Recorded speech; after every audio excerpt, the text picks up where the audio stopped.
평균 월급을 기준으로 했을 때 30년 동안 직장 다니면은 30년 후에 매월 100만 원 정도 받을 수 있습니다. 그리고 퇴직금을 월 연금으로 환산하면 월 한 80만 원 정도 받을 수 있습니다. 주택연금을 신청하면은 주택 가격이 5억이라고 가정했을 때 한 120만 원 정도 매월 받을 수 있습니다. 매월 75만 원씩 적립을 하게 되면요, 개인연금에서 250만 원 정도 받을 수 있습니다. 이게 이제 연수익률 5% 정도로 계속 시뮬레이션을 돌려보면은 30년 동안 250만 원을 받을 수 있습니다. 직장생활 30년 하는 거, 집 한 채 마련하는 거, 매월 75만 원씩 저축할 수 있으면은 누구나 다 500만 원을 확보할 수 있다.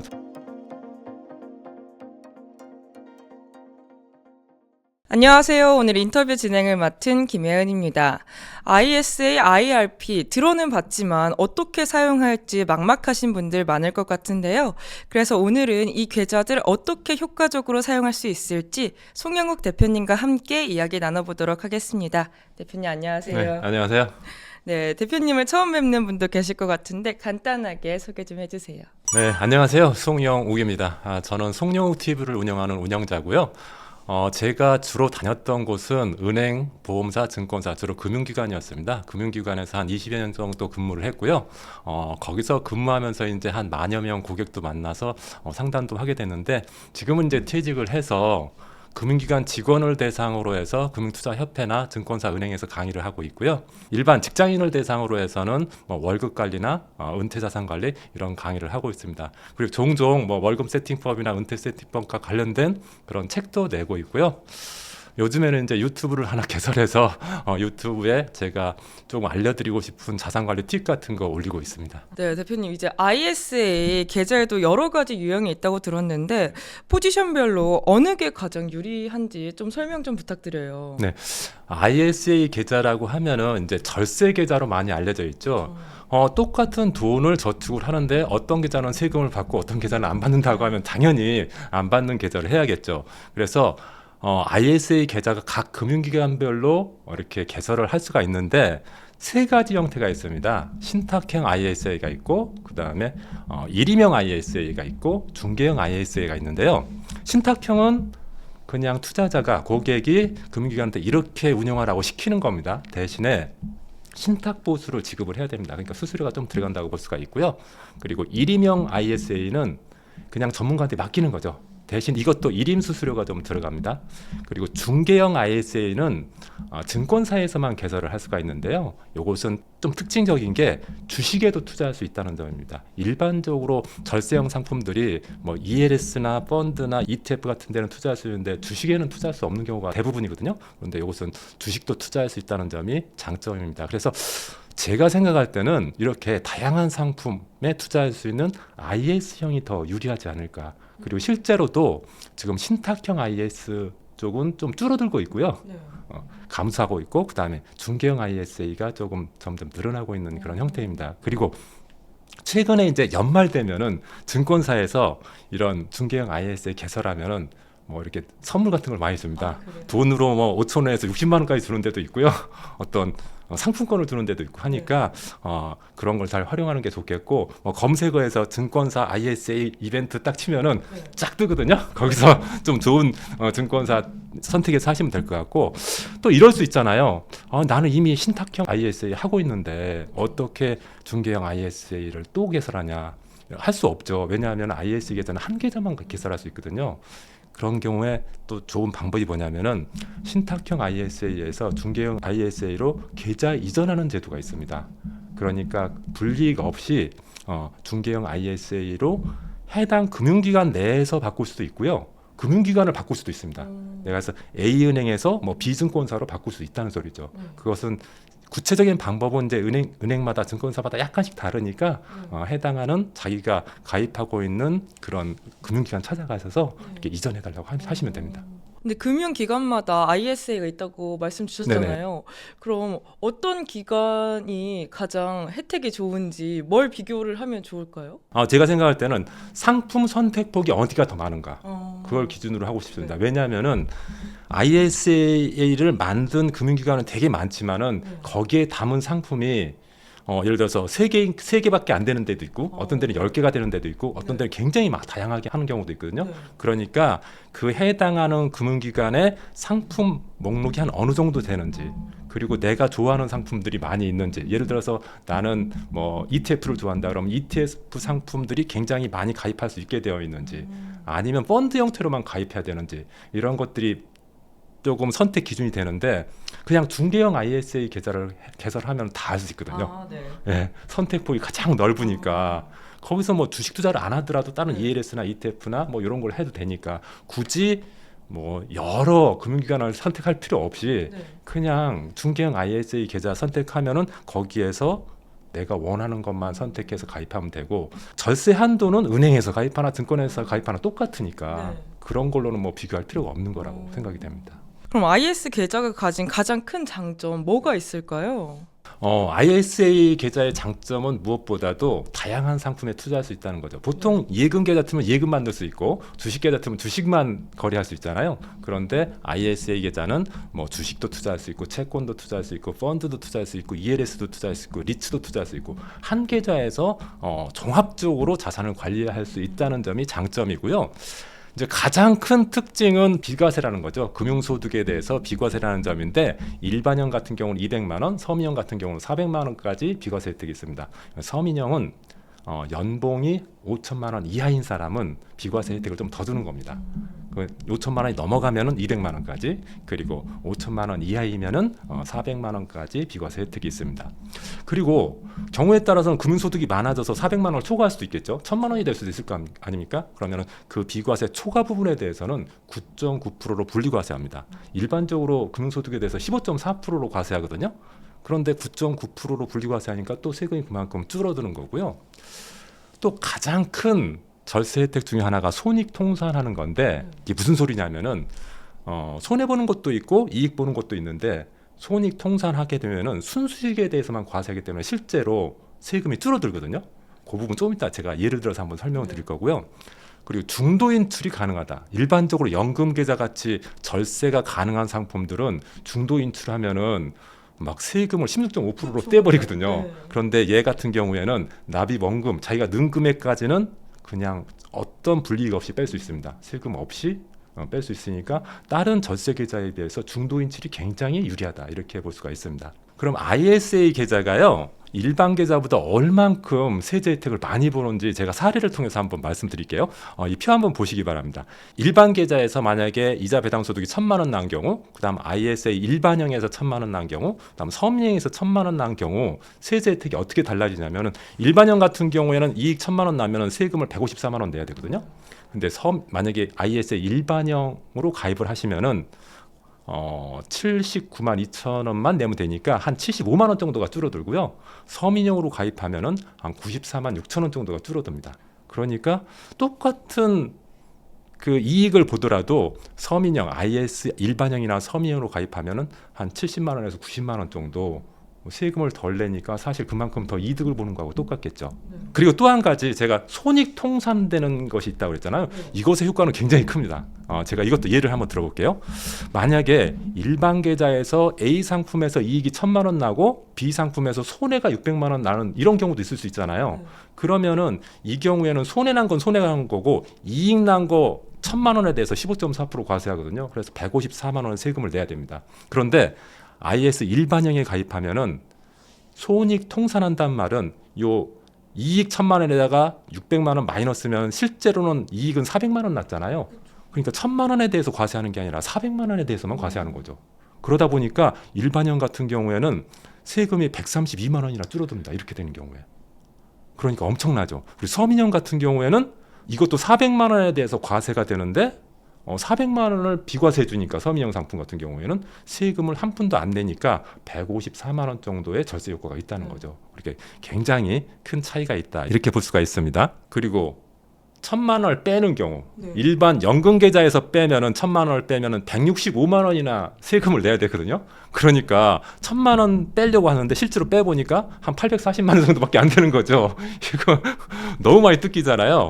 그런데 ISA에서 빼게 되면은 하나도 세금을 안 떼고 뺄 수 있다.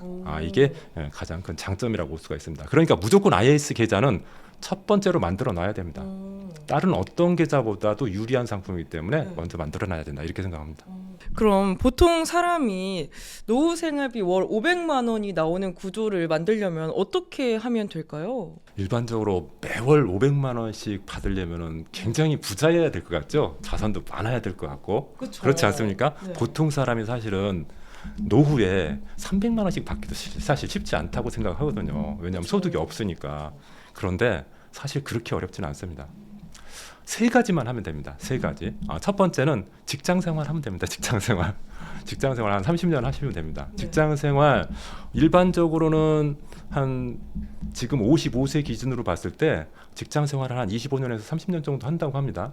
그러니까 지금 젊은 세대들은 아마 그보다 더 많이 할 겁니다. 더 오래 살고 또 직장 생활을 이제 짧게 해서는 살기가 어렵기 때문에 오래 하게 될 것 같고, 두 번째는 내 집 마련 하나 해야 됩니다. 퇴직하기 전까지. 뭐 젊었을 때는 물론 못 하겠죠. 그런데 지금 55세 이상 세대 중에서 자기 집을 가진 사람이 65%라고 합니다. 그러니까 이제 보통 정도만 생활하면은 퇴직할 때쯤에는 자기 집 하나는 구한다. 이 정도는 별로 어렵지 않죠. 네. 그다음 세 번째는 뭐냐면은 저축 매월 한 75만 원씩 하는 거. 지금 직장인의 평균 저축액이 월 평균 저축액이 한 105만 원 정도 된다고 합니다. 그러니까 매월 75만 원씩 저축하는 거, 이거 어렵다고 생각하지 않는데 쓰지만 않으면은 계속 유지만 하면은 된다는 거죠. 그래서 직장 생활 30년 하는 거, 집 한 채 마련하는 거, 매월 75만 원씩 저축할 수 있으면은 누구나 다 500만 원을 확보할 수 있다. 저는 이렇게 생각을 하는데요.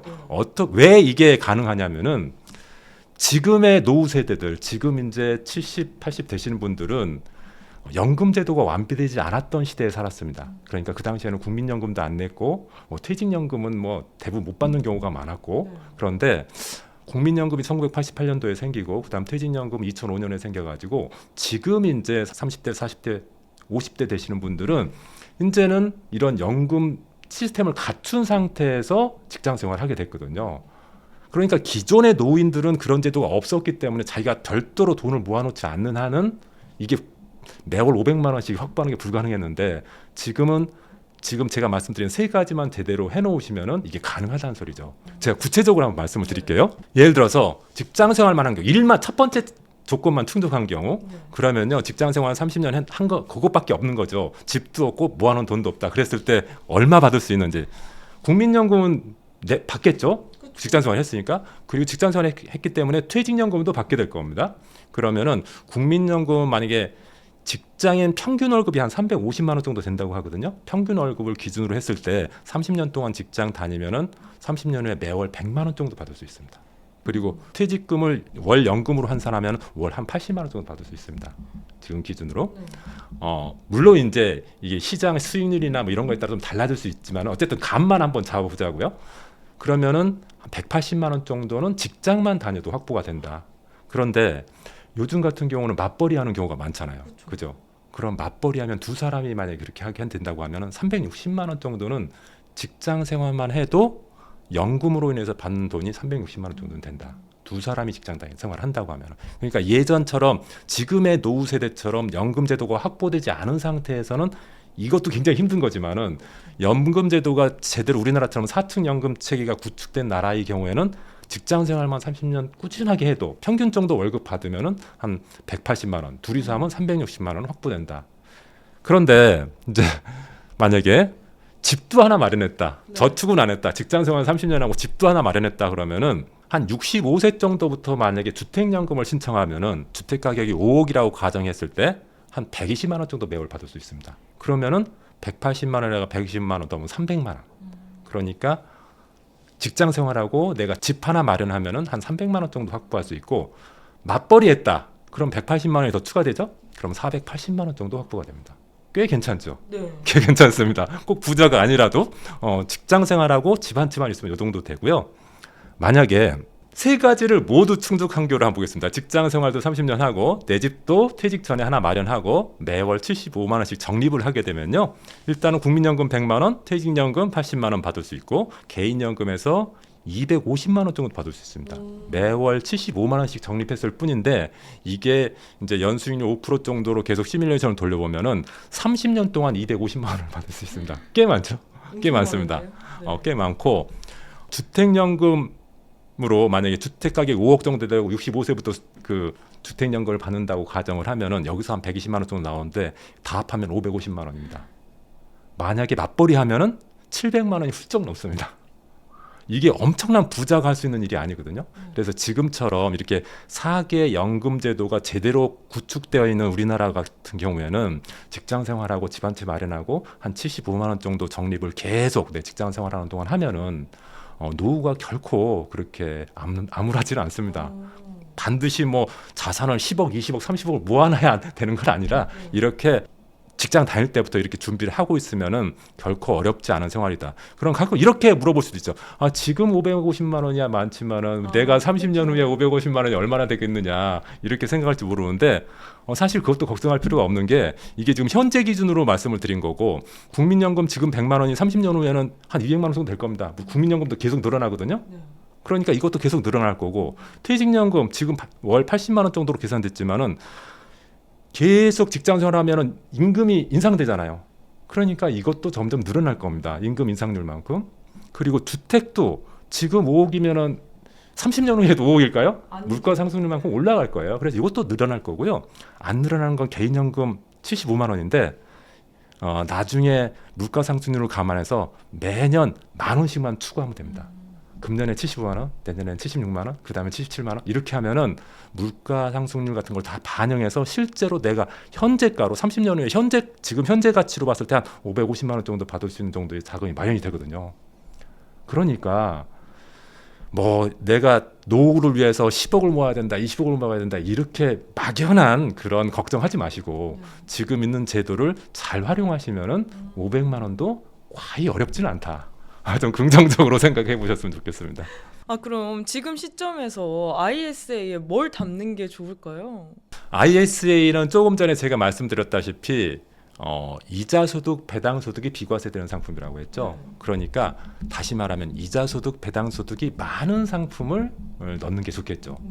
그래서 우리나라 상품 중에서 이자소득, 배당소득이 많은 상품은 어떤 거냐면은 주식 중에서는 고배당주, 배당을 많이 주는 주식, ETF나 펀드 중에서는 배당을 많이 주는 ETF 펀드, 그리고 ELS라면은 배당을 많이 주는 뭐 EAS, DLS, 그리고 예금 RP라고 하면 이자를 많이 주는 예금 RP. 반면에 이자가 없거나 적은 뭐 주식이나 채권이나 ELS 예금 같은 경우는 굳이 할 필요는 없겠죠. 그래서 IS에 담을 때는 반드시 조금 금융소득이 많이 나올 수 있는 상품을 선택하는 게 좋겠다 이렇게 생각이 됩니다. 그럼 지금 시점에 ISA에 담을 포트폴리오를 제가 간단하게 한번 예시를 한번 담아보겠습니다. 조금 전에 말씀드렸다시피 이자 배당 소득이 많이 나온 상품으로 가입하는 게 좋겠는데요. ISA는 지금 현재 기준으로 1년에 2천만 원까지만 넣을 수가 있습니다. 그래서 2천만 원을 기준으로 한다고 보면은 한 고배당주에 한 500만 원, 그다음에 고배당 ETF에 한 500만 원, 그다음 리츠 ETF에 한 500만 원, 채권 ETF에 한 500만 원 이렇게 해놓으면은 주식에도 투자된 거고 부동산에 투자되는 리츠에도 투자되는 거고 그다음에 안정형 채권에도 투자되는 이런 형태거든요. 그래서 자산이 되게 안정적인 구조로 갈 수가 있습니다. 일반적으로 단기적으로 몰라도 뭐 3년 5년 가면 대부분 주식도 올라가고 채권도 올라가고 부동산도 올라가니까 이런 구조로 가져가면은 좀 더 안정적이면서 수익률을 좀 확보하는 데 좋다 이렇게 생각이 됩니다. 그리고 연간 2천만 원이고 IS에는 5년까지 1억까지 투자할 수 있거든요. 그러니까 만약에 여유가 된다면 매년 2천만 원씩 이렇게 계속 투자하는 것도 좋지 않을까 생각이 됩니다. 듣다 보니까 IS 계좌 굉장히 좋은 것 같은데 네. 운영하면서 이건 좀 조심해야 된다. 많은 분들이 하는 실수 같은 게 있을까요? 네네. 가장 큰 실수는 실효성이 없는 상품에 넣는 거죠. 제가 주변에도 많이 보면은 그냥 ISA 계좌, 비과세 계좌를 만들어 놓고 거기에 비과세 효과가 별로 없는 그냥 주식 투자. 예를 들어서 주식 같은 경우에는 매매 차익에 대한 수익을 먹는 건데 매매 차익은 비과세 이미 돼 있거든요. 그러니까 굳이 주식을 ISA 계좌에 담을 필요는 없습니다. 물론 주식 중에서도 고배당주, 주식 매매 차익도 있고 배당도 많이 주는 그런 주식은 실효성이 있지만은 일반적인 배당을 안 주는 주식이 더 많잖아요. 그런 주식을 ISA에다 담는 거 별로 좋지 않다. 그리고 해외 ETF 같은 경우도 예전에는 ISA에서 비과세를 해줬는데 2005년 1월 1일부터 해외 그 ETF에 대해서 비과세 안 해줍니다. 이제 네. 그러니까 지금은 이제 실효성이 없어졌다. 작년까지만 해도 실효성이 있었는데 지금은 실효성이 없다. 그리고 뭐 이자 적게 주는 예금 채권 같은 거 굳이 IS에 넣을 필요 없다. 이렇게 생각이 되고요. 또 한 가지 가장 큰 실수 하나가 뭐냐면은 ISA는 의무 가입 기간이 3년이거든요. 그러니까 3년이 지나면은 이제 해지하고 또 다른 상품을 가입할 수 있고 또 해지한 다음에 또 다시 신규로 가입할 수도 있습니다. 그런데 여기서 중요한 것은 3년이 지난 다음에 그 납입액 3년 동안 그 저축했던 부분 중에 일부 또는 전부를 연금 계좌로 이전을 하면은 세액 공제를 또 해줍니다. 추가로. 일반적으로 연금 계좌에 그 납입을 하면은 다 총 합계해가지고 연간 900만 원까지 세액 공제 해주거든요. 그런데 만약에 그 ISA 계좌 일부 잔액을 연금저축 계좌로 이전하면은 최고 300만 원까지 세액 공제를 추가로 해줍니다. 그래서 저 같은 경우도 작년에 IS 계좌 3년 만기되고 나서 세액 공제 받아가지고 1,200만 원을 세액 공제를 받았거든요. 네. 총 다 합해서 보통은 900만 원까지 받는데 IS 계좌 돈을 연금 계좌로 옮기면은 300만 원을 추가로 더 해준다. 요 점을 잘 활용했으면 좋겠습니다. 제가 좀 구체적으로 말씀을 드릴게요. IS 계좌를 활용해서 추가로 세액 공제 300만 원 더 받는 방법. 일단은 IS 계좌 3년이 되면은 일반적으로 거기에 들어있는 상품을 매도를 해야 됩니다. 3년 만기가 됐는데 매도하지 않으면요 세제 혜택이 없어져 버립니다. 물론 만기를 3년으로 했을 때 가정한 겁니다. 만기를 뭐 10년으로 했다, 20년으로 했을 때 했다 그런 경우에는 상관이 없지만은 ISA 계좌를 가능하면 3년으로 해가지고 3년 후에 그 해당 상품을 모두 현금화해가지고 만약 그게 5천만 원이 됐다 그러면 5천만 원 중에서 만약 3천만 원을 연금 계좌로 이체시키잖아요. 그러면은 연금 계좌에 이체시킨 금액의 10%인 300만 원을 세액 공제해줍니다. 세액 공제하면 한 49만 원 정도 세금을 환급받을 수가 있거든요. 그러니까 그냥 공짜로 먹는 거고 또 그렇게 함으로 인해서 과세 이연 연금 계좌로 가면은 그 세금을 나중에 연금 수령 시에 내도 되거든요. 그 말은 뭐냐면은 내가 세금을 지금 내야 되는데 한 10년, 20년 후에 내도 된다. 그러면은 내가 10년, 20년만큼 세금 낼 돈을 운용할 수 있으니까 더 유리하잖아요. 그런 장점도 있고 또 세금 낼 때도 지금 내면 15.4%로 내는데 연금 소득세로 내면 3.3에서 5.5%만 내면 됩니다. 그런 부분에서 유리하고 그리고 나머지 돈을 가지고 신규 ISA 계좌에 또 이제 넣습니다. 그러면 또 새롭게 ISA 계좌가 만들어지면서 비과세 상품이기도 하고 또 분리과세도 가능하고 손익통상도 가능해지니까 여러 가지로 좋은 혜택이 있죠. 그래서 가능하면은 ISA 계좌 만기를 3년으로 해가지고 3년 만기될 때마다 세액 공제 받고 그리고 또 새로운 IS 계좌 만들어가지고 또 비과세, 분리과세, 손익통상 효과를 계속 보는 게 좋겠죠. 최소 기간이 3년이고 최대는 몇 년까지 가능한가요?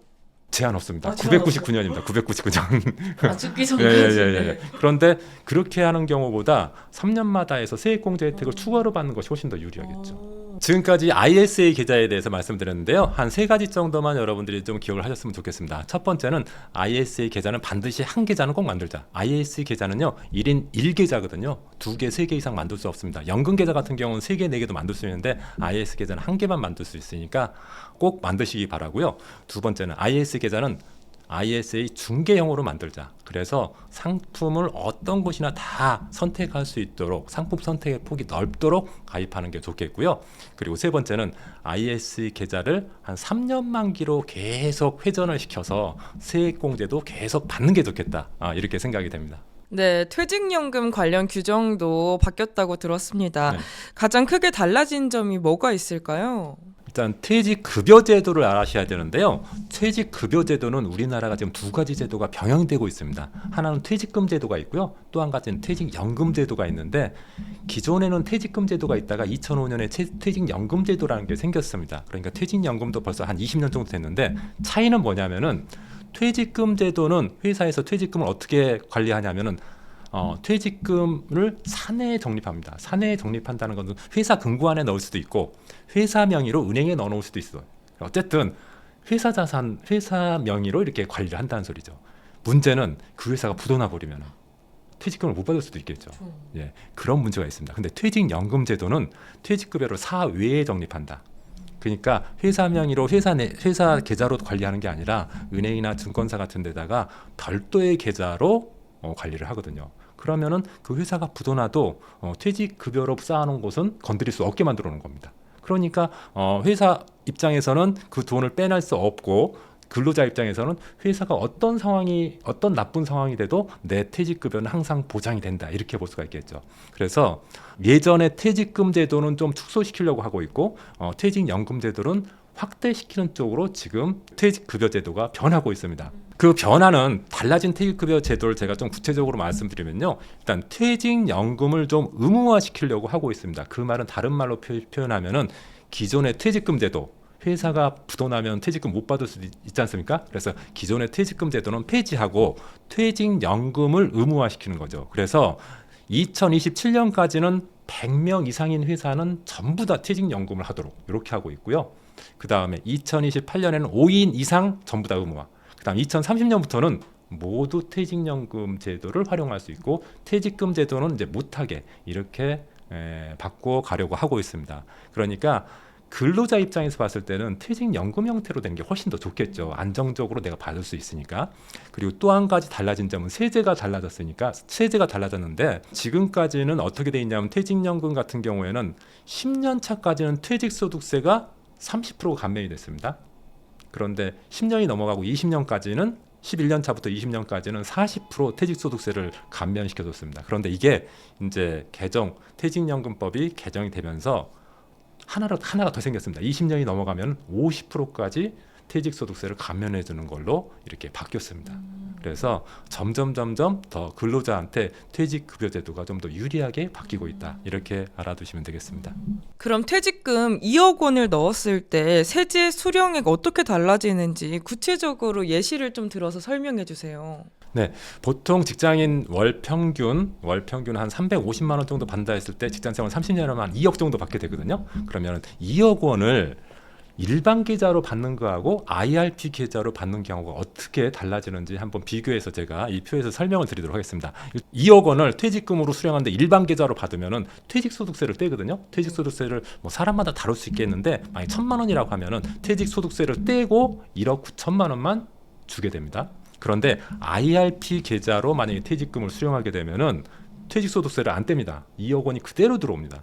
다만 세금은 과세 이연이라고 해서 지금 안 내고 나중에 연금으로 수령할 때 떼게 됩니다. 그러니까 그만큼 세금을 늦게 내니까 유리하게 되겠죠. 만약에 이렇게 돈을 받아가지고 만약에 5년 동안 예금에 넣는다. 3%짜리 예금에 넣는다 그러면은 일반 계좌로 받는 경우에는 이자 소득이 5년 동안에 2,850만 원 정도 되는데요. IRP 계좌로 받으면 한 3천만 원 정도 되니까 더 많이 받게 되겠죠. 2억 원에 대해서 이자를 받으니까요. 그리고 세금 같은 경우도 일반 계좌로 받으면은 한 480만 원 정도 내야 되는데 IRP 계좌로 받으면은 과세 이연, 다시 말하면 세금이 연금 수령 시까지 늦춰지고 과세도 15.4%로 과세하는 게 아니라 3.5에서 5.5% 과세되니까 더 훨씬 낮은 세율로 과세가 된다는 점이 좋다고 볼 수가 있겠습니다. 그러면은 퇴직금 1억 원을 만약에 IRP에 넣으면은 그것을 만약에 월 연금처럼 수령하면 얼마나 받을 수 있는지를 제가 한번 표로 한번 만들어 봤습니다. 만약에 연 3%짜리 예금에 넣어놓고 매월 30년 동안 받는다 그랬을 때 즉시 수령하게 되면은 퇴직금 넣자마자 수령하게 되면은 한 42만 원, 매월 42만 원씩 30년 동안 받을 수 있습니다. 만약 10년 거치 후 10년 동안 안 찾고 있다가 10년 후부터 수령을 하게 되면 57만 원. 20년 동안 안 찾고 있다가 20년 후부터 수령하게 되면 76만 원을 받을 수 있습니다. 그런데 여기서 중요한 것은 연 3%라는 수익률이 너무 낮잖아요. 그렇죠. 이거 가지고 진짜 오랫동안 받더라도 너무 금액이 적으니까 수익률을 높이는 게 되게 중요하겠죠. 만약에 수익률을 8% 정도까지 높일 수 있다고 하면은 즉시 수령하면 71만 원을 받을 수가 있고요. 만약 20년 동안 기다렸다가 받으면은 333만 원을 받을 수 있습니다. 제가요 보통 50세에 퇴직을 많이 하잖아요. 50세에 퇴직하더라도 그 퇴직금을 바로 받지 말고 70세까지 놔뒀다가 받으라는 얘기를 제가 많이 하거든요. 왜냐하면은 사실 제 주변에도 퇴직하는 분들이 많은데 실제로 50세에 퇴직했다고 해서 전혀 일 않고 연금으로 생활하시는 분들은 거의 없습니다. 일반적으로는 60이 넘어도 통계에 의하면 69세까지는 자기는 일하겠다고 얘기한다고 합니다. 네. 실제로 그때 일을 하는 분들이 대부분이고요. 그렇다고 보면은 내가 퇴직금 1억 원이 50세에 받더라도 나는 한 30년 정도, 20년 정도는 그냥 IRP 계좌에 묶어놨다가 한 70세부터 받겠다는 생각을 갖는 게 중요한 것 같아요. 그 전까지는 그냥 내가 소득 생활하면서 생계를 조금 이어가겠다 이런 생각이 중요한 것 같고, 그렇게 되면은 42만 원 받을 거 333만 원 받을 수 있거든요. 똑같은 1억 원 가지고. 근데 문제는 8% 수익을 어떻게 내느냐. 그렇잖아요. 그게 문제죠. 근데 이것도 사실은 별로 어려운 건 아닙니다. 한 1년, 2년, 3년 연속해서 8%, 10% 수익 내기는 굉장히 어려워요. 그런데 기간을 20년, 30년으로 하잖아요. 그러면 굉장히 쉬워집니다. 우리가 보통 시장을 이기는 그런 수익률을 내기가 쉽지 않거든요. 지수만큼의 수익률을 내기가 쉽지 않아요. 심지어는 그 투자의 귀재라고 하는 워렌 버핏도 자기가 죽으면 모든 자산의 90%를 인덱스 펀드에 넣어라 이렇게 유언서를 작성했다고 하더라고요. 그것은 왜 그러냐면은 실제로 과거 수익률을 보면은 우리나라 코스피 200 같은 경우 30년 동안 연평균 8% 상승했습니다. 연평균으로 보면은 S&P 500, 미국의 S&P 500 같은 경우도 한 8% 정도 됐고요. 그다음 나스닥 100 같은 경우는 연평균 수익률이 13%나 됐습니다. 그러니까 이런 지수가 물론 1년이면 3년에는 올라가기도 하고 떨어지기도 하겠죠. 그런데 20년, 30년으로 보니까 8%에서 한 13% 수익을 냈다는 거죠. 그러면은 제가 조금 전에 IRP는 즉시 수령하지 말고 20년 있다가 수령하라고 했잖아요. 이 정도 기간을 둔다고 하면은 8%에서 13% 정도 수익률을 기대하면서 이런 인덱스 펀드에 투자하면 된다는 거죠. 코스피 200과 관련된 코덱스 200 ETF, S&P 500 지수와 관련된 미국 S&P 500 ETF, 또 나스닥 100과 관련된 나스닥 100 ETF에 투자하면은 단기적으로 1년, 2년, 3년 사이에는 등록이 있을지 모르겠지만은 20년을 둔다고 하면은 연 8%에서 한 13% 정도는 기대할 수 있다. 그러니까 우리가 시장을 이길 수는 없는데 기간을 20년, 30년을 늘려보면은 시장과 비슷한 수익률을 낼 수 있다. 이렇게 보시면 되겠습니다. 그럼 50세 1억 이거 만들 때 IRP 투자 세팅 어떻게 하면 좋을까요? 예, 조금 전에 알다시피 인덱스 펀드 중심으로 하면 되거든요. 그러니까 한 8% 정도를 추구한다. 내가 연 8% 정도면 아까 월 333만 원 정도 30년 동안 받을 수 있거든요. 1억 가지고. 네. 그러면은 이것을 코덱스 200, 우리나라 지수 인덱스인 코덱스 200에다가 한 5천만 원. 그다음에 미국 S&P 500에다가 한 5천만 원 이렇게 투자해서 한 20년 정도 가져가면은 한 8% 정도의 수익률은 추구할 수 있거든요. 물론 중간에는 뭐 크게 올라간 때도 있고 떨어진 때도 있을지 모르겠지만은 이렇게 장기로 가면은 이런 정도의 수익률을 추구할 수 있다는 거죠. 그렇게 해서 월 42만 원 말고 월 333만 원을 받을 수 있게 하는 게 좋지 않을까 이렇게 생각이 되고요. 조금 욕심을 부려서 난 연 10% 정도의 수익을 추구한다. 그랬을 때는 인덱스보다는 좀 높은 수익을 낼 수 있는 그런 ETF에 투자하면 될 거라고 생각됩니다. 예를 들자면은 우리나라 같은 경우에는 반도체 ETF, 그리고 뭐 미국 S&P 500보다는 나스닥 100, 그리고 고배당주, 매매 차익도 나고 배당도 받을 수 있는 고배당주 ETF, 그리고 요즘에 AI가 히트 튀고 있지 않습니까? 그렇죠. 그리고 장기적으로 봤을 때 AI가 성장할 것 같습니다. 제가 생각할 때도 이런 ETF에 각각 4분의 1씩 2,500만 원씩 이렇게 넣으면은 1, 2, 3년 동안에는 모르겠지만은 한 20년, 30년 가져가면은 이것도 한 10% 정도의 수익을 기대할 수 있지 않을까 이렇게 생각이 됩니다.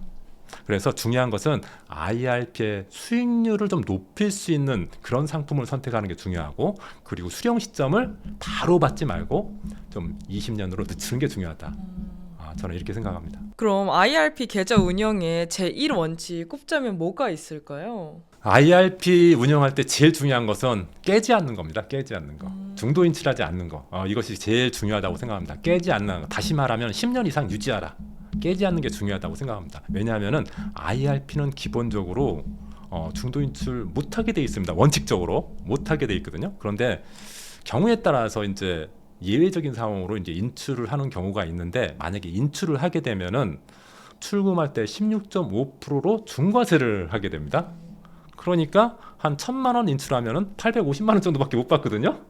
그러니까 굉장히 불리해지죠. 그래서 제가 생각할 때는 가능한 한이 아니라 절대적으로 중도 인출하지 마라. 그리고 10년 이상 가능하면 20년, 30년 유지하는 게 좋겠다 이렇게 생각이 되고요. 국민연금보다 IRP를 이용해서 한 3배 정도 국민연금 수령액보다 3배 정도 더 많이 받을 수도 있습니다. 이게 대단한 거 아닙니까? 엄청나죠. 월 100만 원씩 10년 동안만 적립을 하면 가능합니다. 월 100만 원씩 30년도 아니고 내가 직장 생활 30년 한다고 하면 그중에 한 10년 정도를 100만 원씩 10년만 적립을 해놓으면은 국민연금보다 3배 정도 더 많이 받을 수 있습니다. 제가 한번 시뮬레이션 한번 보여드릴게요. 일단은 지금 국민연금 평균 수령액이 한 68만 원 정도 됩니다. 2025년 기준으로 해서 국민연금이 한 68만 원 정도 받을 수가 있는데 만약에 50세에 매월 100만 원씩 10년 적립했다. 60세까지 50세부터 60세까지 100만 원씩 적립했다고 가정을 하면은 만약에 그게 연평균 수익률 한 5% 정도로 그렇게 적립을 했다 그러면은 60세에 1억 5천이 되고요. 70세가 되면은 2억 5천만 원이 됩니다. 제가 조금 전에도 말씀드렸다시피 70세까지는 찾지 말자 그랬거든요. 70세까지 IRP 안 찾으면은 2억 5천만 원이 됩니다. 그게. 근데 그 2억 5천만 원을 월 수령액으로 환산을 하면은 30년 동안 매월 133만 원 받을 수 있고요. 만약에 7%로 운용하면은 219만 원이나 받을 수 있습니다. 그러니까 68만 원 받던 것을 219만 원 받으면 한 3배 정도 더 많이 받는 거죠. 그런데 50세부터 60세 10년 동안 적립하는 게 아니라 만약 40세부터 준비를 했다. 40세부터 50세까지 10년 준비했다. 그래가지고 70세에 받게 되면요. 5%로 운영하면은 매월 217만 원 받고 7%로 운영하면 무려 430만 원 받을 수 있습니다. 그러니까 중요한 것은 이것도 수익률이 높은 것을 장기로 운영하는 것이 되게 중요하고 수령 시점을 70세 이후로 늦추는 것이 굉장히 중요하다. 그러면은 월 100만 원씩 10년 동안 한번 적립해 놓은 곳이 있으면 그게 나한테 국민연금보다 3배 이상 높은 연금을 계속 수령하게 만든다. 이렇게 보시면 되겠습니다. 그럼 최대한 안 빼는 게 제일 그렇죠. 좋은 거네요. 안 빼는 거. 수익률 좋은 상품을 일단은 구성하고 수익률 좋은 상품이 사실 대부분 위험하다고 생각할지 모르는데 20년, 30년 기준으로 하면은 위험하지 않습니다. 위험하지 않습니다. 그리고 길게 가져가면서 한 70세부터 받는다고 생각을 하면은 진짜 적지 않은 월 수령액을 받을 수 있다는 거죠. 그럼 지금 시점에서 IRP 계좌에 담아두면 좋을 상품 3개를 꼽는다면 뭐가 있을까요? 제가 꼽고 싶은 것은 국내 주식형 ETF 중심으로 했으면 좋겠는데요. 국내 주식형 ETF, 예를 들어서 코덱스 반도체 같은 거, 해외 주식형 ETF. 요즘에는 우리나라 시장이 잘 갈 때도 있지만 또 미국 시장이 잘 갈 때도 있지 않습니까? 그러니까 해외 주식형 ETF 그리고 미래 성장형 ETF, AI와 관련된 ETF 이런 것들이 좋다고 생각이 되고요. ETF에 담으려면은 제가 볼 때는 최소한 10년 이상은 유지해야 된다는 생각을 가져야 되고요. 두 번째는 주식형 중심으로 하는 게 좋겠다. 안전한 채권형 같은 거 저는 별로 좋지 않다고 생각합니다. 만약에 1년, 2년, 3년만 투자하고 나는 안전하게 돈 빼겠다 이런 분들 같은 경우에는 그런 상품 괜찮습니다. 그런데 10년 이상 나는 계속 유지하는 그런 IRP에 투자하는 상품 같은 경우는 굳이 예금 채권 이런 저금리 상품 이런 것에 투자할 필요 없다고 생각합니다. 길게 투자하면 투자할수록 주식형 상품이 더 좋습니다. 단기적인 등락은 있을지 모르겠지만은 결국 10년, 20년에는 주가가 충분히 올라가거든요. 그러니까 걱정하지 말고 이런 10년 이상 투자하는 그런 계좌의 경우에는 주식형을 선택해도 괜찮다 이렇게 생각이 되고요. 그리고 국내 투자와 해외 투자를 병행하라. 우리나라 시장이 좋을 때도 있지만은 미국 시장이 더 좋을 때도 있고 우리 시장이 나쁠 때 미국 시장이 좋을 때도 있으니까 겸해서 나눠서 투자하는 게 좋겠다 이렇게 생각이 됩니다. 그럼 몇 퍼센트 이렇게 비중을 나누면 좋을까요? 비중은 이제 그때 좀 다르다고 볼 수가 있는데 예를 들어서 우리나라 시장은 어정쩡하고 미국 시장이 좋다고 하면 미국 시장 쪽을 약간 비중을 높이는 게 좋고 우리나라 시장이 좋을 때는 비중을 높이는 게 좋은데 제가 생각할 때는 이런 비중이 골치 아프면 그냥 똑같이 n분의 1로 하는 게 좋습니다. 그렇게 해도 상관없어요. 크게 단기적으로는 약간 차이가 있을지 모르겠는데 장기적으로 봤을 때는 두 개 다 올라가거든요. 어떤 게 좀 더 올라가냐 적게 올라가냐 이 차이만 있고 다 올라가기 때문에 그걸 굳이 이렇게 비중을 어떤 걸 더 많이 하겠다 이런 분들은 진짜 투자에 대한 지식과 경험이 많으신 분들 그런 분들은 그렇게 하라고 하고 싶은데 그 정도 수준이 아니다 저 정도 수준 이하다 그러면은 그냥 n분의 1 하는 게 좋겠다 이렇게 생각을 합니다. 그리고 또 IRP는 현행 규정상 30% 이상 안전 자산을 채워야 하는데 뭘 담으면 좋을까요? 퇴직연금 상품 중에서 IRP도 있고요. DC형 퇴직연금이라는 것도 있거든요. 이 두 가지에 대해서는 위험자산 한도가 70%까지로 제한돼 있습니다. 일반적으로 연금저축은 위험자산의 100% 투자할 수 있거든요. 그런데 IRP는 70%까지만 투자할 수 있다. 그걸 다른 말로 표현하면은 30%는 비위험자산으로 채워야 된다. 위험하지 않은 좀 자산. 그런데 위험 자산 같은 경우는 어떤 거 말하면 뭐 주식형 펀드나 주식형 ETF, 뭐 ELS, DLS, 리츠 이런 걸 말하는 거고, 비위험 자산, 보통 안전 자산이라고 표현하는 것도 있는데 사실 안전 자산이라고 말할 수는 없습니다. 채권형도 안전하지는 않거든요. 그리고 채권 혼합형 펀드 같은 경우도 비위험 자산에 포함되는데, 채권 혼합형 펀드는 주식 비중이 아주 적기 때문에 좀 비위험 자산으로 포함시키고요. 또 뭐 ELB나 예금 같은 거 이런 거 해당되는 건데, 이런데 좀 놔두면은 혹시라도 주식형 펀드 같은 거 넣어놨던 게 폭락을 했을 때 이런 부분에서 좀 그 폭락을 좀 제어하는, 좀 방어하는 부분이 있을 수 있고, 경우에 따라서는 또 주식형 펀드 판매한 다음에 이런 돈을 활용해서 좀 더 자산 배분을 좀 유용하게 할 수 있다, 이렇게 볼 수가 있습니다. 그런데 제가 생각할 때는 IRP는 제가 조금 전에 말씀드렸다시피 10년, 20년 이상 투자하는 거잖아요. 그쵸. 그래서 100% 위험 자산으로 했으면 좋겠습니다. 그런데 규정이 70%까지만 하도록 되어 있으니까 저 같은 경우도 70%에 꽉 채워서 하거든요. 그런데 이런 경우가 있을 수 있어요. 저처럼 이렇게 70%에 꽉 채워서 IRP를 투자했는데 위험 자산 수익률이 높아져 가지고 전체적으로는 80%가 돼버린 겁니다. 그럼 어떻게 될까요? 10%를 팔아야 될까요? 어떻게 되죠? 그렇지 않습니다. 네. 내가 기존에 넣었을 때 70%를 70%만큼만 넣었으면 그게 나중에 뭐 80%, 90% 비중을 차지한다 하더라도, 수익률이 많아지면 그 비중이 많아지잖아요. 하더라도 그것을 팔 필요는 없습니다. 그냥 유지해도 됩니다. 다만 추가적으로 위험 자산에 투자할 수는 없습니다. 네, 그런 것만 있는 거지, 위험 자산에 투자한 것이 수익이 많아져 가지고 비중이 많아졌다고 해서 청산할 필요까지는 없다. 이렇게 알아두시면 되겠고요. 또 IRP 같은 경우에는 위험한 상품에 투자하지 못하도록 하고 있습니다. 예를 들어서 주식, 그리고 레버리지 ETF는 실제 수익률보다 뭐 1.5배, 2배 더 많이 나는 거, 그리고 인버스 ETF, 주가가 떨어질 때 수익 나는 거, 이런 것들, 또 파생 상품이 들어간 파생 상품 펀드 같은 경우는 투자하지 못하도록 이렇게 하고 있습니다. 또 그리고 IRP 계좌는 중도 해지를 하게 되면 세금 폭탄 우려가 있잖아요. 근데 주택 구입이나 전세 보증금 같이 불가피한 사유로 이제 목돈이 필요할 경우가 있을 것 같은데, 그럴 때 조금이라도 세금을 피할 수 있는 절세 방법이 있을까요? 그런 주택 구입할 때 사실은 IRP 깨시는 제 친구가 있더라고요. 네. 그런데 그 친구도 결국은 그 과도한 세금을 물고 주택을 사긴 샀는데, 다행히 그 주택값이 많이 올라서 그 손해부분을 감당하고도 괜찮았다. 그런데 기본적으로 IRP는요 중도 해지할 수 없습니다. 원칙적으로 그냥 법에서 그렇게 딱 정해버렸어요. 중도 해지 못하게. 예전에는 그 퇴직금 받으면은 그걸 퇴직연금으로 나중에 사용하지 않고 그냥 써버렸잖아요. 그러니까 국가에서 그렇게 못하도록, 나중에 노후 준비를 위해서 아예 퇴직금 쪽으로 쌓인 퇴직연금은 아예 쓰지 못하도록 중도 인출을 아예 막아버렸습니다. 그래서 연금저축 같은 경우에는 세금 부담하고도 중도 인출을 임의로 할 수 있는데, IRP는 원칙적으로 중도 인출을 못한다. 이게 원칙입니다.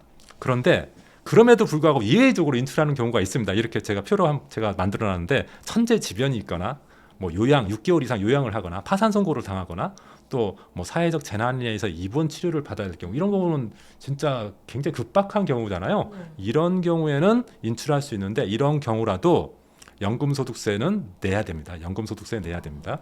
다만 세액공제 받지 않은 금액, 보통 IRP는 연간 900만 원까지 세액공제 받을 수 있거든요. 그러니까 그 범위를 초과하는 것을 납입한 것이 있으면 그 부분에 대해서는 그냥 뺄 수 있습니다. 세금 추징당하지 않고. 그리고 조금 전에 말씀드렸던 주택 구입 같은 거, 전세 보증금과 관련해서 출금하는 경우도 가능하긴 한데, 이런 경우에는 퇴직소득세 100%를 내야 되고요. 원래 연금으로 바꾸면은 60%에서 70%, 많게는 50%까지 감면을 받거든요. 그런데 이 경우에는 퇴직소득세 100% 징수하고, 그다음 기타 소득세 16.5% 징수합니다. 다만 세액공제 받지 않은 부분에 대해서는 과세하지 않습니다. 이것도. 그러니까 만약에 주택구입 등으로 만약 IRP를 중도 인출하게 된다고 하면은 세액공제 받지 않은 금액만 빼는 게 좋겠다. 절세상으로는. 네. 그런데 이걸로는 부족하잖아요. 그렇죠. 그래서 제가 생각할 때는 이것을 인출하지 말고 차라리 담보대출을 받아라. IRP 담보대출을 받아서 보통 금융기관에서 원래 평가금의 한 50% 정도 담보대출도 가능하니까 담보대출을 활용하는 것이 더 낫지 않을까 이렇게 생각이 됩니다. 사실은 IRP는 절세할 수 있는 방법이 거의 없습니다. 아, 그래요? 그냥 세액공제 받지 않는 금액만 빼는 거 또는 담보대출을 활용하는 거 이 정도라고 볼 수가 있겠고 나머지는 다 과세를 하기 때문에 이게 좀 힘듭니다. 아, 그리고 원칙적으로는 이게 중도 인출이 아예 안 된다고 말씀 주셨잖아요. 그럼 인출되는 사유가 이게 나와 있는 6가지 외에는 외에는 안 됩니다. 전혀 안 되는 네, 거예요? 안 돼요. 아, 굉장히 빡빡하네요. 네, 굉장히 빡빡해요. 연금저축 같은 경우는 내가 굳이 내가 16.5% 세금 내더라도 내가 인출하겠다 네. 그러면 되거든요. 네. 퇴직연금은 안 됩니다. 오. 무조건 이것은 나중에 노후를 위한 자금으로만 쓰라는 국가의 어떤 그 메시지가 담겨 있는 상품이라고 네. 볼 수가 있겠습니다.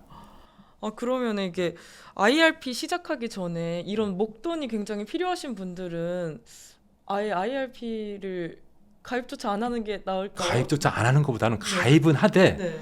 매월 10,000원씩만 적립한다든지 소액만 해놓고 그걸 살려놓는 게 좋겠죠. 아. 왜냐하면은 네. 지금 이런 상품들이 나중에 어떻게 바뀔지 모르지 않습니까? 아, 그렇죠. 절세 상품들이요 한없이 계속 가는 게 아니라 중간에 없어지기도 합니다. 근데 내가 10,000원이라도 넣어놓고 있으면은 네. 나중에 그 혜택을 볼 수가 있잖아요. 아. 소급적으로 이 상품을 없애지는 못하거든요. 그래서 절세 상품이 나오면은 설령 지금 나입을 안 하더라도 10,000원이라도 넣어놓고 계좌를 만들어놓는 게 좋겠다 이렇게 생각이 듭니다. 네, 연 16.9% 이재명표 통장에 있다고 들었는데 이게 구체적으로 어떤 내용일까요? 청년 관련된 저축 상품들, 혜택을 주는 저축 상품들이 되게 지금 많이 생기고 있는데요. 저는 굉장히 부럽더라고요. 제가 청년 세대일 때는 이런 상품이 하나도 없었거든요. 네. 근데 지금은 청년 관련된 혜택 있는 상품들이 저축으로도 많이 나오고 대출로도 나오고 그런 것이 있습니다. 그래서 굉장히 좋은 정보인데 많은 젊은이들이 비트코인 하느라고 자도로 이런 것을 제대로 가입하지 못하고 있더라고요. 혹시 찔리십니까? 아, 살짝. 그런데 우리가 기본적으로 챙겨야 될 것은 챙기는 게 좋겠다. 네. 그런 차원에서 일단은 제대로 한번 들어보시고 기본적으로 가입을 하셨으면 좋겠다 이렇게 생각이 되는데 청년 관련된 상품 중에서 금년에 없어지는 상품이 있습니다. 금년까지만 가능한 상품. 청년 도약 계좌인데요. 네. 청년 도약 계좌가 사실 비과세 혜택 등 여러 가지 혜택이 되게 많거든요. 수익률도 되게 높고. 그런데 금년 12월 31일까지 2025년 12월 31일까지만 가입이 가능하고 내년부터는 가입하고 싶어도 가입을 못합니다. 그래서 절세 상품이 나오면 무조건 10,000원이라도 넣어놓고 유지를 시키는 게 좋습니다. 만약에 금년에 돈이 없더라도 무조건 이거 10,000원이라도 넣어놓고 하나 가입을 해놓는 게 좋습니다.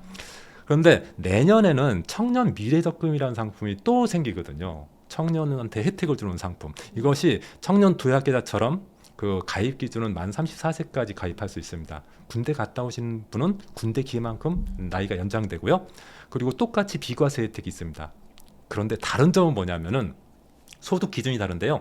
청년 도약계좌 같은 경우는 연봉 7,500까지만 가입할 수 있습니다. 그런데 청년 미래적금은 6천만 원, 연봉 6천만 원까지. 그러니까 혹시라도 지금 연봉이 7,500인 사람은 청년 미래적금 내년에 가입할 수 없으니까 청년 도약계좌로 지금 가입해야 됩니다. 무조건 계좌는 만들어놔야 됩니다. 그리고 청년 도약계좌는 월 70만 원까지 혜택이 있었는데 청년 미래적금은 월 50만 원까지만 혜택이 있습니다. 그러니까 조금 불리해졌다 요즘 면에서는. 그런데 좋아진 점도 있는데요. 좋아진 점은 청년 도약계좌는 만기가 5년이었습니다. 네. 5년이 너무 길지 않습니까? 그렇죠. 그런데 청년 미래적금은 3년, 굉장히 2년이나 짧아졌습니다. 또 한 가지는 그 정부에서 지원해주는 금액이 그 청년 도약계좌는 5년에 걸쳐서 한 198만 원, 최대 198만 원을 지원해줍니다. 그러니까 자기가 넣는 돈 외에 정부에서 198만 원 준다는 겁니다. 그런데 청년 미래적금은 3년 동안에 216만 원을 줍니다. 그러니까 짧은 기간에 더 많은 돈을 주는 거죠. 퍼센티지를 보면은 납입금의 6%에서 최고 12%. 그러니까 금리 한 12%를 더 주는 거하고 똑같은 효과가 있는 거죠. 그래서 수익률이 최고 16.9%까지 나올 수가 있어요. 그러니까 무조건 가입해야겠죠. 이게 지금 정기적금 금리가 2% 3%인데 네. 이것보다 한 8배 정도가 더 많으니까 무조건 가입해야죠. 청년이라고 하시면은 지금 돈이 없더라도 10,000원씩이라도 두 계좌 지금 금년에는 청년 도약 계좌 일단 만들어 놓고요. 내년 만약에 청년 미래적금 나오면은 돈이 없더라도 10,000원짜리 계좌 개설을 하나 해놔라.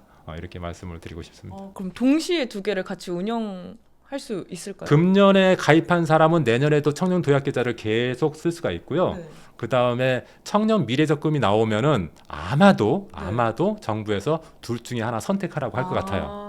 두 개 다 가능하다 그러면 너무너무 좋고, 네. 만약에 둘 중에 하나 선택하라 그러면은 좋은 거 선택하면 되는데, 네. 그래서 금년에 청년 도약 계좌를 무조건 하나 만들어놔야 된다는 거죠. 좋은 것을 선택해야 되니까. 그럼 둘 중에 선택을 해야 되는 시기가 오면 뭘 선택을 하는 게 좋을까요? 만약에 내가 연봉이 7,500만 원 정도 된다고 하면 청년 도약 계좌를 선택하는 게 좋을 거고, 6천만 원 이하라고 하면 청년 미래적금을 선택하는 게 나을 거고, 나는 길게 투자해서 오랫동안 비과세 혜택을 받는 게 좋다고 하면 청년 도약 계좌가 나올 거고, 나는 3년 동안 짧게 빨리 벌고 싶다 그랬더니 이게 더 나을 거고, 이제 상황에 따라 좀 다릅니다. 그리고 지금까지 청년 도약 계좌 납입하고 있는 사람도 있거든요. 그쵸. 그 사람은 그게 더 좋을 수도 있습니다. 그게 그러니까 1년밖에 안 남았다. 네. 그러면 1년 동안 그거 활용하고 그 다음에 청년 미래적금 그거 끝나고 나서 가입하고, 그렇게 여러 가지 내가 유리한 상황을 만들 수 있기 때문에 금년에 무조건 청년 도약 계좌 하나 만들어 놓고, 그다음에 내년에 청년 미래적금 나오면 또 만들고, 이렇게 하는 게 좋겠습니다. 그 다음 문제는 청년 미래적금이 얼만큼 더 좋은지, 청년 도약 계좌가 내한테 더 좋은지를 그 순간에 이제 선택해야겠죠. 그럼 직장인들이 이제 돈을 불리는 핵심 원칙, 가장 중요한 거는 이제 대표님 뭐라 생각하시나요? 직장인이 돈을 모을 때 가장 중요한 것은 GPS라고 생각합니다. 네. GPS, 여기 제가 말하는 여기서 GPS는 자기 목표, 골의 그 G, 자기 목표 만드는 거, 그다음에 우선순위를 의미하는 P, 그다음에 월급을 세팅한 다음에서 S, 세팅의 첫 글자를 따서 그냥 저는 GPS라고 하는데요. 제가 직장 생활하면서 금융기관에서 주로 저는 직장 생활을 했는데 진짜 다양한 고객들을 만났습니다. 은행 고객들, 그다음 증권사 고객들, 보험사 고객들. 제가 은행, 보험, 증권사를 다 근무해봤기 때문에 다양한 분들을 만나면서 그분들의 뭐 실패 사례, 성공 사례를 봤는데 돈을 잘 모으시는 분들이 있더라고요. 제가 그 사람들의 모으는 방법을 보면서 저도 그렇게 모으니까 그렇게 되더라고요. 네. 그래서 보니까 돈을 잘 모으신 분들은 항상 자기 목표를 가지고 있더라고요. 나는 10년에 10억 모으겠다. 이런 분들. 실제로 제가 그분을 만났었는데 그분이 진짜 9년 만에 10억을 만들어서 회사를 퇴사하고 지금은 건물주가 되어 있습니다.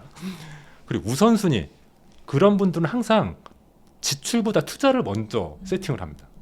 내가 쓰고 나서 저축하는 게 아니라 저축할 거 미리 돈 넣어놓고 나머지에 쓴다는 거죠. 그리고 난 세 번째가 가장 중요하다고 생각되는데 월급 세팅을 잘합니다. 수익과 투자, 지출 관리를 굉장히 잘한다는 거죠. 그래서 GPS를 잘하는 사람이 직장인으로서 돈을 잘 모으고 빨리 부자가 될 수 있다. 이렇게 생각이 됩니다. 그럼 월급 세팅은 구체적으로 어떻게 하는 게 좋을까요? 일반적으로 회사는 출근 시간이 세팅되어 있죠. 그렇죠. 저희가 그 증권사 다닐 때 또는 은행 다닐 때는 보통 8시 반, 증권사 다닐 때는 막 7시 반 이렇게 출근 시간이 있었거든요. 자체적인 출근 시간이. 그 출근 시간이 딱 세팅되어 있으면은 설령 그 전날 술을 아무리 많이 마셔도 늦게 동안 잠을 못 자고 있어도 어쨌든 그 시간에 출근하잖아요. 세팅되어 있기 때문에. 월급도 그렇습니다. 월급도 그냥 내버려 두면요. 어느 순간에 없어지거든요. 근데 월급을 계획을 짜서 세팅을 하면은 그대로 움직입니다. 그런데 월급 세팅이란 건 뭐냐면은 크게 보면은 통장을 한 3개 정도 개설하고요. 그다음에 그 통장에 맞게 목표를 설정해서 실행하는 거라고 볼 수가 있는데 그렇게 하면 자동스럽게 월급이 쌓이면서 자산이 불어나게 됩니다. 월급 세팅은 다시 말하면 자산 증식 프로그램이라고 볼 수가 있는데 4가지만 하면 됩니다. 통장 세팅, 수입 세팅, 투자 세팅, 지출 세팅. 통장 세팅은 뭐 대단한 게 아니라요. 통장 3개 만드는 겁니다. 수입 통장, 투자 통장, 지출 통장. 보통 사람들은 보통 급여 계좌, 급여 통장에서 뭐 예를 들어 자기 쓸 돈도 쓰고 적금도 이체하고 이러잖아요. 그렇죠. 그렇게 하다 보면은 다 짬뽕이 돼가지고 내 돈이 어디로 나가는지 정산하기가 쉽지가 않거든요. 그렇게 하지 말고 수입 통장, 투자 통장, 지출 통장 이렇게 3개의 통장으로 나누어가지고 수입 통장에는 수입만 들어오게, 투자 통장에는 투자할 수 있는 돈만 거기에 넣어놓게, 그다음 지출 통장은 쓸 돈만 거기 그 지출 통장으로 이렇게 3가지로 구분해서 통장을 만들어 놓고요. 수입 세팅을 해야 됩니다. 수입 세팅은 자기 월 수입을 기준으로 해서 목표 비중을 만드는 겁니다. 저 같은 경우에는 어떻게 했냐면은 제 월급이 만약에 100만 원이다 그러면은 제 월급의 20%를 목표로 설정을 합니다. 나는 금년에 내 월급은 100만 원이지만은 난 매월 120만 원을 벌 거야. 이렇게 정하는 거죠. 그렇게 해서 실행하는 겁니다. 그럼 20% 어떻게 벌 거냐? 저 같은 경우에는 그냥 책 써서 인세를 받기도 하고 그다음에 퇴근 후에 강의를 하기도 하고 이렇게 해서 10%에서 20% 정도 벌었거든요. 그래서 단순하게 내 직장인이라고 해서 월급만 내 수입이라고 생각하지 말고 요즘에는 투잡을 하시는 분들이 직장인의 3분의 1이 투잡을 하신다고 그러더라고요. 그러니까 수입 세팅할 때 내 월급 플러스 10에서 20% 정도를 목표를 더 잡아서 그것을 실행하는 거 이런 것들이 수입 세팅이라고 볼 수가 있겠고요. 두 번째는 투자 세팅인데 투자 세팅은 내가 월 얼만큼이나 투자할 건가를 미리 정하는 겁니다. 그러니까 내 수입의 뭐 40%는 난 무조건 투자할 거다. 이렇게 정해버려서 그 금액만큼 무조건 자동이체해서 그냥 적금 통장이나 펀드 통장에 넣어버리는 거죠. 이게 투자 세팅이고 그다음 지출 세팅 같은 경우에는 지출의 목표를 설정하는데 투자하고 남은 돈을 지출 목표 금액으로 정하는 겁니다. 내가 쓴 다음에 투자하는 게 아니라 투자 금액을 먼저 설정해놓고 그거 나머지 돈을 지출한다고 해서 보통 뭐 현금 카드나 아니면 체크 카드를 활용해서 조금 정리하는 게 좋다고 생각이 되고요. 네. 그런 걸 활용하면은 결국 자연스럽게 월급 통장에서 투자할 돈은 자동이체가 내가 월급 날이 21일이라고 21일 날 자동이체돼서 무조건 그쪽으로 투자가 될 거고 지출은 내가 지출 통장 범위 내에서만 쓸 수밖에 없기 때문에 딱 세팅을 이렇게 하게 되면은 제일 처음에는 좀 어려운데 이제 한두 달 하다 보면 자연스러워지거든요. 그리고 더 이상 관리할 필요가 없습니다. 알아서 자동이체돼서 투자되고 또 내가 지출 통장에 들어온 돈만 내가 쓰게 되기 때문에 자연스럽게 돈은 모이고 그다음에 투자된 돈은 2년, 3년, 4년 이렇게 갈수록 또 점점 불어나게 되는 구조로 되는 거죠. 그래서 제가 실제로 한번 예시를 한번 보여드릴게요. 이렇게 제가 한번 월급과 투잡을 한 500만 원 벌었다 이렇게 되면은 일단은 수입 통장으로 다 넣어버리는 거죠. 네. 수입 통장으로 다 넣어서 수입 통장을 넣은 다음에 그 중에 나는 40%는 무조건 투자 통장에 넣어버리는 거. 내가 만약에 50%를 설정했다고 하면 250만 원 무조건 투자 통장에 넣어버리는 거죠. 그래서 그 투자 통장에서 예를 들어서 뭐 청약저축에 50만 원, 연금저축에 50만 원, IS에 50만 원, 해외 ETF 50만 원 이렇게 자동이체되게 만들어버리는 거죠. 월급 들어온 날 바로 자동이체되게 내가 쓸 기회를 안 만들어 버리는 네. 거죠. 그리고 남은 돈은 이제 지출 통장에 넣어서 지출 통장은 이제 예를 들어서 300만 원만 이 범위 내에서만 내가 월 쓰겠다. 그래서 뭐 체크카드로 쓰든지 신용카드로 쓰든지 뭐 경조사비나 기타 비용으로 요 범위 내에서만 쓴다. 이렇게 하는 것이 월급 세팅입니다. 그러니까 이런 세팅을 한 번만 하면은요. 제일 처음에는 좀 어색한데 한 번만 만들어 놓으면 그대로 실행만 하면 되거든요. 네네. 그래서 제가 보니까 제가 여러 이제 고객들 한 10,000여 명의 고객을 만났는데 대부분의 돈을 잘 버는 고객들은 이렇게 월급을 잘 세팅해서 관리하더라.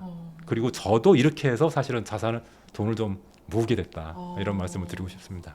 근데 또 이제 저희 구독자분들 중에서 50대 분들도 많은데 지금 50대라면 너무 늦은 건 아닐지 또 걱정하시는 분들도 계실 것 같아요.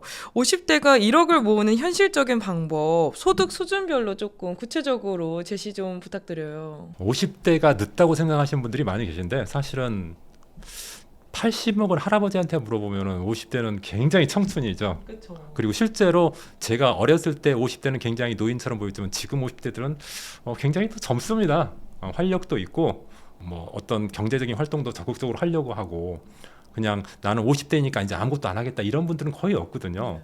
그런데 현실적으로 봤을 때 어떤 분들은 저소득인 분들 있고 어느 정도 한 평균 정도 소득을 내시는 분도 있고 어떤 분들은 좀 고소득이신 분들도 있죠. 그래서 제가 좀 구분해서 좀 1억 만들기를 조금 추천을 한다고 하면은 1억 만들기를 많이 목표로 한다고 하면은 무조건 5년 내에 끝내라. 무조건 5년 내에. 끌면 끌수록 결국 못 만든다. 그러거든요. 이게 젊은 사람이든 나이 든 사람이든 마찬가지라고 생각합니다. 이게 1억 만들기를 목표로 세우면 무조건 5년 내에 끝내야 됩니다. 그러면은 예를 들어서 월 소득 한 300만 원 정도 저소득자다. 이런 경우에는 사실 300만 원 버는데 1억을 5년 만에 만들 수 있을까요? 현실적으로 좀 어렵죠. 힘듭니다. 네. 월 소득의 한 30% 정도를 만약에 저축한다고 하면은 300만 원이면 한 90만 원 정도 저축할 수 있는 거거든요. 그러면 연 한 5% 정도 수익을 낸다 하더라도 7년 이상 걸립니다. 7년 이상 걸립니다. 500만 원 정도 번다. 이런 분들이 한 30% 정도 저축하면 150만 원인데 150만 원 정도면 5년 만에 1억 만들 수 있거든요. 5년 만에. 그리고 한 800만 원 정도 버는 좀 고소득자다 이런 경우에는 한 240만 원 정도 월 소득이 한 30% 저축한다고 치면은 한 240만 원 정도 할 수 있는데 그러면은 3년 정도 만에 1억 만들 수 있습니다. 그래서 그러면은 제가 이 목표 수익률을 3%가 아니라 5%, 7% 정도를 목표로 잡았는데 그럼 어떻게 하면 5%, 7% 정도 할 수 있느냐 제가 좀 사례를 좀 보여드리겠습니다. 아니 5% 정도로 운용한다 그렇게 했을 때는 뭐 이렇게 하면 되지 않을까 싶습니다. 한 주식형의 한 50%, 다음 채권형의 한 50% 정도 나눠서 투자한다. 예를 들어서 국내 주식형 코덱스 200 같은 ETF, 해외는 뭐 미국 S&P 500 ETF 같은데 이런 것들이 평균적으로 한 3-4년 만에 한 5년 정도에 한 5% 내의 수익을 기대할 수 있거든요. 그래서 이런 거 할만하고 그다음에 채권형 국내 국채에 투자하는 경우도 있고 미국 국채에 투자할 수 있는데 되게 안정적입니다. 근데 최근에 금리가 높아서요. 실제 채권 금리뿐만 아니라 자본 차익도 추구할 수 있기 때문에 안정적으로 또 수익을 한 3%에서 4% 이상 낼 수도 있거든요. 이런 것에 투자하면 되는데 이런 것에 투자할 때도 연금저축이나 IRP나 ISA를 통하면은 세금 환급도 받고 비과세 효과도 있기 때문에 한 5년 내에 한 1억 정도 확보할 수 있지 않을까 이렇게 생각이 되고요. 연 7%로 운용하고 싶다. 그럼 좀 더 낫겠죠. 조금 더 공격적인 ETF, 예를 들어서 반도체 ETF, 또 AI 관련된 ETF, 또 자산 배분 관련된 TDF, 그리고 배당도 주고 주식 차익도 먹을 수 있는 고배당주 ETF 이런 곳에 연금저축이나 IRP, IS를 통하면은 절세도 되고 그 다음에 추가 수익도 좀 노릴 수 있는 그런 상품이 되지 않을까 이렇게 생각이 됩니다. 근데 문제는 300만 원 버시는 분들, 300만 원 버시는 분이 5년 만에 1억을 만들려면은 제가 조금 전에 월급 세팅과 관련해서 수입 세팅, 투자 세팅, 지출 세팅 말씀드렸는데 이걸 잘 하셔야 됩니다. 일단은 수입 세팅, 추가 소득 50만 원 추가로 만들어야 됩니다. 그냥 적은 돈으로 어떻게 1억이 되겠습니까? 그렇죠. 그러니까 지금 월 소득 300만 원이라면은 투잡을 더 하시든지 맞벌이를 하시든지 해서 50만 원만 추가 소득을 더 만들자. 그래서 조금 90만 원 그 저축할 수 있는 것을 130만 원 정도 늘리자. 그리고 지출을 좀 줄이자. 비효율적인 지출이 틀림없이 있을 겁니다. 뭐 유용비로 좀 많이 쓴다든지 특히 나이 드신 분들은 보험료로 나가는 게 많으시거든요. 보험료가 나이가 들면 보험료도 크기 때문에 그런데 보험료도 조금 효율적이지 못한 부분들은 좀 주계약을 줄이든지 아니면 해약하든지 하는 게 좋겠습니다. 보험료와 관련해서 제가 사실 송영욱 TV 제가 운영한 송영욱 TV에서 보험료 절감하는 거 막 절감해가지고 5억 만드는 거 있거든요. 그런 것도 한번 보셨으면 좋겠습니다. 어쨌든 보험 줄일 수 있는 부분이 되게 많으니까 그런 것 좀 줄였으면 그런 데서 한 10만 원 정도 월 10만 원 정도 줄여서 한 60만 원 정도 줄여서 일단은 매월 150만 원 정도 확보를 해라. 그래야지 1억 만들 수 있습니다. 그러면 어떤 사람들은 진짜 내가 지금 300만 원 벌기도 힘든데 하여튼 여러 가지 변명을 대시는 분들이 있습니다. 그런데 제 생각에는 안 되는 이유 대지 마시고 되는 방법 계속 찾아라. 대부분의 가난한 사람들은 자꾸 안 되는 이유를 말해요. 그런데 대부분 가난해서 극복하고 부자가 되신 분들은 안 되는 이유가 있음에도 불구하고 항상 되는 방법을 찾거든요. 그 되는 방법을 찾는 노력을 해야지 나는 300만 원밖에 못 버니까 절대 안 된다. 이번 생에는 절대 안 되겠다. 이런 생각을 하실 필요 없이 되는 방법을 계속 생각해 보면 길이 보입니다. 그리고 대부분의 가난한 사람이 부자가 된 경우는 계속 이런 되는 방법을 찾았기 때문에 그런 거거든요. 좀 그렇게 생각하셨으면 좋겠습니다. 근데 왜 5년인 이유가 있을까요? 5년 내에 못하면은 네. 10년이 돼도 못하고 20년이 돼도 못하더라고요. 제가 주변에서 보면은 5년 내에 하신 분들이 대부분 5년 내에 1억 만들고 그리고 5년만 1억 만들면요. 1억에서 끝나는 게 아니라 이 5년 만에 1억 만드신 분들은 나도 이렇게 하면 1억 만들 수 있다는 자신감이 생기고요. 1억이 되면은 또 내가 투자할 수 있는 자산의 범위가 많아져요. 주식에 투자할 수 있지만 또 좋은 부동산에 투자할 수 있는 재원이 되기도 하고요. 또 자신감이 생겨서 좋은 유명한 자산에 투자하다 보면은 1억이 또 금방 2억이 되고요. 2억이 4억 되고. 그래서 1억이 되는 순간부터 자산 증가 속도가 굉장히 빨라지거든요. 근데 5년 내에 못 하신 분들은 제가 주변에서 보면 20년이 돼도 1억을 못 모으고 자산이 결국 증가하지 않아요. 그 1억 모으기로 생각을 하셨다 그러면 5년 내에 모아라. 자산이 많으면 3년이면 더 좋고. 그래서 어쨌든 아무리 늦어도 1억을 모으기로 작성했다고 하면은 5년 내에는 꼭 만들어라. 이렇게 말씀드리고 싶습니다. 그럼 이제 2026년에 자산 배분 전략과 꼭 담아야 할 상품이 있다면 뭐가 있을까요? 일단은 자산 배분 전략부터 말씀을 드리겠습니다. 네. 내가 2026년대 자산을 어떻게 배분하는 게 좋을까? 대부분의 사람들이 자산 배분 그러면은 그냥 그거는 펀드 매니저들이 하는 얘기 그렇게 생각할 수 있는데 사실은 별로 어려운 건 아닙니다. 내가 개념만 잡고 있으면은 쉬운 거라고 생각이 되는데 우리가 일단은 시장을 전망하고 예측하기는 힘들잖아요. 네. 그죠? 내년 시장이 뭐 주식시장이 좋을지 부동산 시장이 좋을지 어떤 상품에 투자하면 대박이 날지 누가 알겠습니까? 시장은 사실 몰라요. 그런데 시장은 컨트롤할 수 없습니다. 누구도 신만이 컨트롤할 수 있겠죠. 근데 나는 컨트롤할 수 있죠. 그렇죠. 나. 그러니까 내가 어떤 투자 자산에 투자할 것인가, 얼만큼 투자할 거냐. 이건 내가 정할 수 있는 거잖아요. 네. 그리고 내가 투자 비중을 뭐 예를 들어서 30%만 할 것인지 50%만 할 것인지 70%할 것인지 이거 내가 정할 수 있는 거잖아요.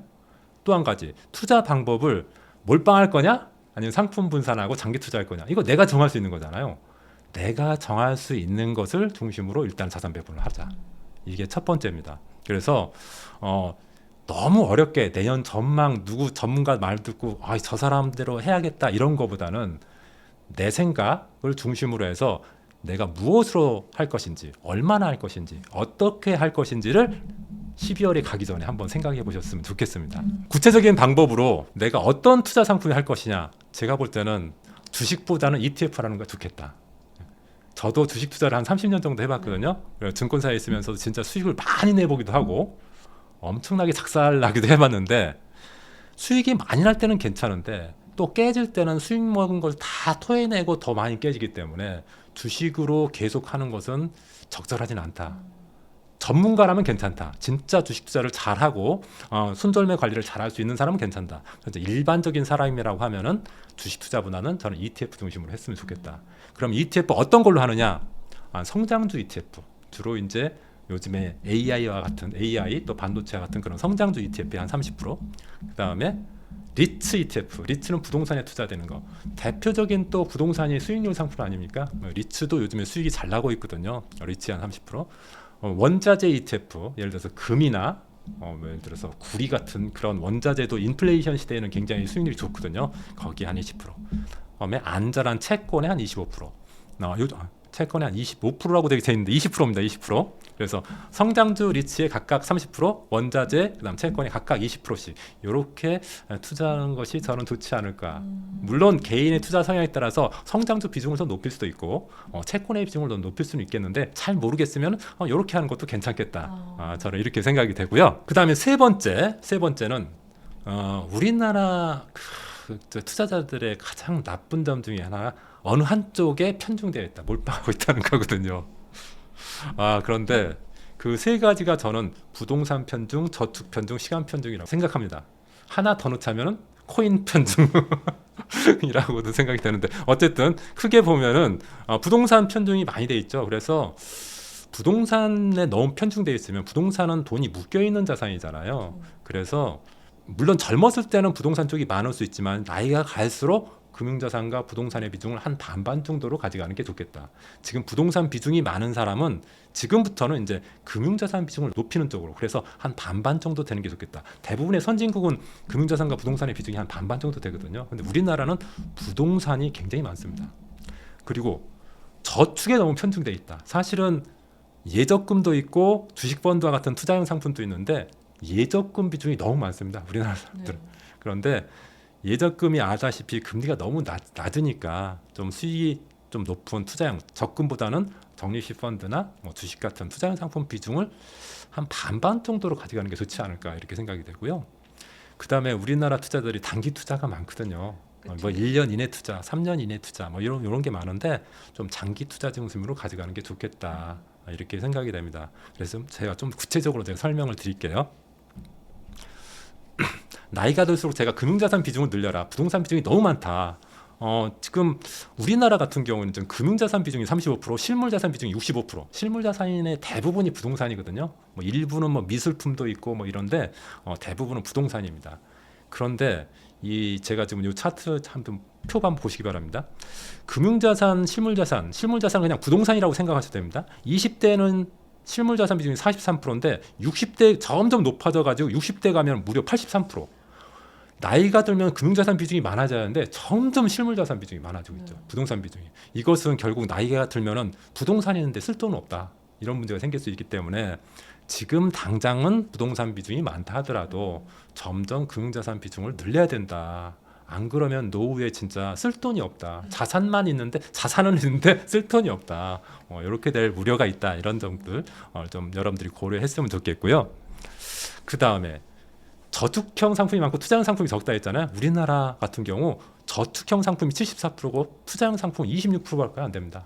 미국 같은 경우는 저축형이 42%, 투자형이 58%거든요. 그래서 우리나라도 이제 금리가 너무 낮으니까 주식이나 펀드 같은 ETF와 같은 투자형 상품 비중을 좀 늘리는 게 좋겠다. 그리고 가능하면 저축형 상품을 좀 줄이는 게 좋겠다. 이렇게 생각이 되고요.